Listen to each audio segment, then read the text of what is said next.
Et bonjour, alors aujourd'hui nous allons voir comment, une des solutions en tout cas, pour déplacer le point de pivot d'un objet, mais de façon à ce que ce point de pivot se retrouve aussi déplacé dans OpenSim. Par contre, c'est pour régler notre point de pivot dans OpenSim. Parce que dans OpenSim, quand on prend un objet, ici le point de pivot on peut le régler comme on veut, mais dans OpenSim, l'objet va se placer sur la boîte englobante de notre objet. La boîte englobante, c'est la bounding box. De la bounding box de cet objet, vous voyez, son centre, il est ici, en hauteur, il est ici. Donc ça va être le point de pivot dans OpenSim, ça va être ici, le centre. Et là, de ce côté-là aussi, si on regarde sur la tranche, pareil, le point de pivot, en fait, c'est le centre géométrique de l'objet qui est pris en compte. Moi, si je veux avoir un centre ici, un point de pivot ici, par exemple, dans le coin en bas à droite, pour faire ça, soit je mets un cube supplémentaire ou une primitive supplémentaire dans OpenSim et je la mets en prime-mètre de façon à ce qu'il entraîne le reste, je l'attache, soit on fait ce que je vais faire actuellement.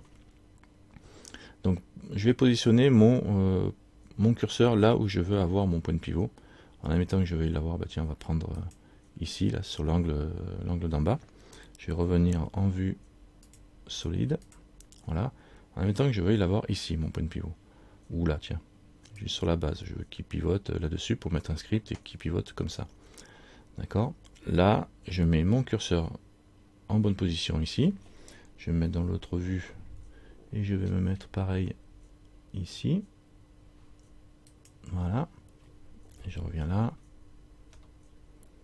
Et voilà, je suis pas mal au niveau de la position. À partir du moment où j'ai fait ça, je vais passer en mode edit.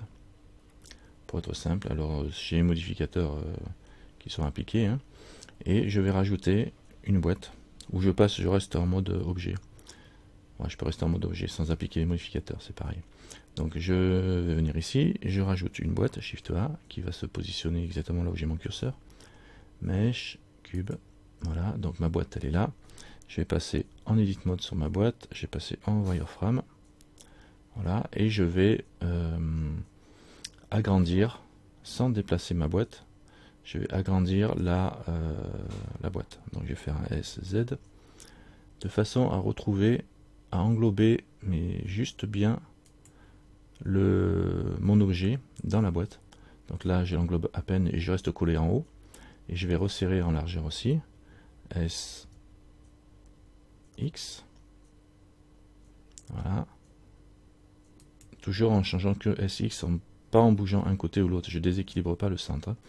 Donc là, je me mets là. Je vais me mettre sur l'autre vue. Et je vais faire la même chose. Donc je vais m'arranger pour que mon objet soit dans un coin. Donc là, je vais faire un SY. Il agrandit. Et je vais m'arrêter dès que j'englobe complètement mon objet. Voilà.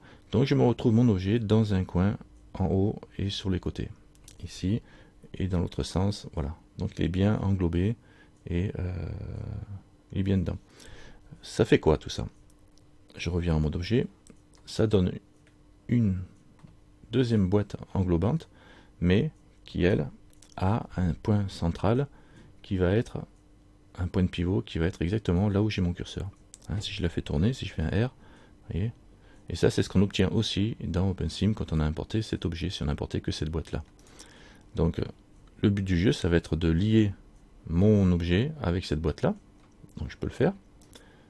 On va le faire après. Hein. Et le but du jeu, ça va être de lier mon objet avec cette boîte-là et de conserver la boîte englobante pour l'ensemble. Si je lie la boîte telle qu'elle avec mon objet, j'aurai bien la bonne boîte englobante, sauf que je ne verrai plus mon objet vu qu'il sera à l'intérieur de ma boîte. Donc il me reste une chose à faire avant de lier, c'est de supprimer les faces qui ne me servent à rien, qui cachent mon objet, c'est-à-dire toutes les faces sauf celle du bas. Comme ça, au moins, on aura la boîte englobante qui sera conservée et on n'aura pas de problème pour visualiser notre objet. Donc je vais passer en mode edit sur cette boîte. Je vais sélectionner les faces qui ne me servent à rien, X face, et celle du fond, X face, et vous voyez, et celle du haut, je peux la supprimer au-dessus aussi parce que De toute façon, la limite haute va être marquée par la limite haute de mon objet. C'est pour ça qu'il faut coller vraiment au ras de votre objet. Parce que quand je vais le supprimer, le point de pivot va... La bounding box va changer, quoi, évidemment. Hein. Donc là, je suis bien pile poil au ras de mon objet en haut. Donc je peux supprimer cette face. X face. Voilà, donc il me reste que la face du bas. Et maintenant, je vais faire encore autre chose. Bon, on pourra le faire après, je laisse la face du bas. Maintenant, je vais lier mon objet. Je vais passer en mode objet. Je prends mon objet et je fais Shift avec l'objet que je veux modifier. Et je fais un CTRL-J pour fusionner les deux. CTRL-J. Voilà, là j'ai fusionné les deux. Et si je regarde le résultat en boîte englobante, je vais passer en Edit Mode. Donc tout est bon. Je regarde les résultats en boîte englobante et en mode objet. Voilà. Donc on a conservé notre boîte englobante générale complète en ayant juste une face en bas. D'accord? Pourquoi? Parce que les limites sont quand même faites par la face et l'objet. Bon, maintenant, si je veux importer ça dans SL, je vais me retrouver quand même avec mon objet. Et voilà, je vais me retrouver avec mon objet, ok, avec un bon centre de rotation, sauf que je vais avoir une grosse face en bas. Donc à la limite, je pourrais la mettre en alpha pour pas la voir. Mais bon, on peut faire autrement. On peut aussi la faire disparaître en la positionnant de façon à ce que elle ne soit pas visible dans OpenSim. Pour qu'elle ne soit pas visible, il suffit de la réduire à 0 et aller la positionner dans le coin en face pour conserver la bounding box. Hein, parce que si je la réduis à 0 au centre, ben évidemment on va se retrouver avec une bounding box. Si je la réduis à 0 au centre, la bounding box elle va faire que ça de large. Elle aura que cette partie-là de large. Là, elle sera comme ça. Tac, elle fera un truc comme ça, d'accord? Et alors que si je veux conserver la bounding box, il faut que j'emmène cette face dans l'angle en face ici. La bordure ici elle est marquée, là elle est marquée, mais il faut donner la distance ici, donc il faut l'amener dans un angle ou au moins ici, quoi. Mais l'idéal c'est de la mettre sur un angle. Alors pour faire ça, je vais passer en mode Edit. Je vais sélectionner un vertice dans l'angle ici en face. Hein, j'aurais pu prendre celui-là, c'est pareil, vu que ça me donne la longueur, donc ça va. Donc je le remets là. Et je vais positionner mon curseur dessus. Shift S en faisant Maj S. Et je fais curseur to sélection. Maj S, curseur to sélection. Et une fois que j'ai ça, je vais mettre ici en mode pivot sur 3D curseur. Comme ça, ça va avoir pour effet de... Vous allez voir ce que ça va faire. Et là, je vais sélectionner toute la partie du bas, tout le plan. Ici, ici, ici. Donc j'ai tout le plan. Et là, je peux faire un S. Et au fur et à mesure que je rétrécis, il va se rétrécir sur le point où j'ai le curseur. D'accord? Et là, je finis. Alors, je pourrais faire tout petit, tout petit, tout petit. Bon, là, je tape 0. Du coup, ça fait un S, un scale à 0. J'ai toujours une face. Un quad d'ailleurs, mais il est regroupé sur lui-même dans le coin. Ce qui fait que au niveau de la bounding box, ça ne change rien. Alors il faut avoir au moins un triangle ou un quad pour que ça soit conservé dans OpenSim. Si vous laissez qu'un vertice, il va disparaître à l'importation. Donc du coup on perdra le bénéfice. Pour ça je garde une face ou un triangle. Et si je veux vérifier la bounding box, je repasse en objet et je me mets en bounding box ici. Celui en médian point. Donc on voit que la bounding box elle est toujours conservée. On a toujours les hauteurs et l'angle qui maintient. Donc voilà.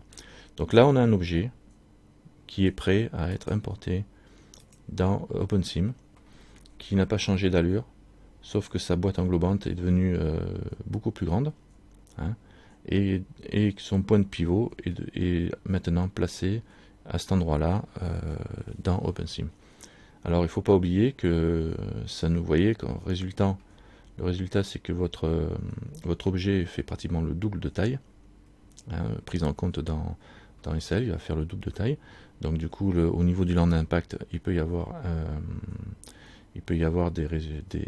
un impact supplémentaire. Hein. Vous pouvez passer de, si c'est un grand objet, vous pouvez passer de 5 primes en land impact à 50 ou plus. Donc surtout s'il est complexe. hein. S'il est complexe, ça risque de coûter cher. Donc cette histoire de bounding box, c'est bien.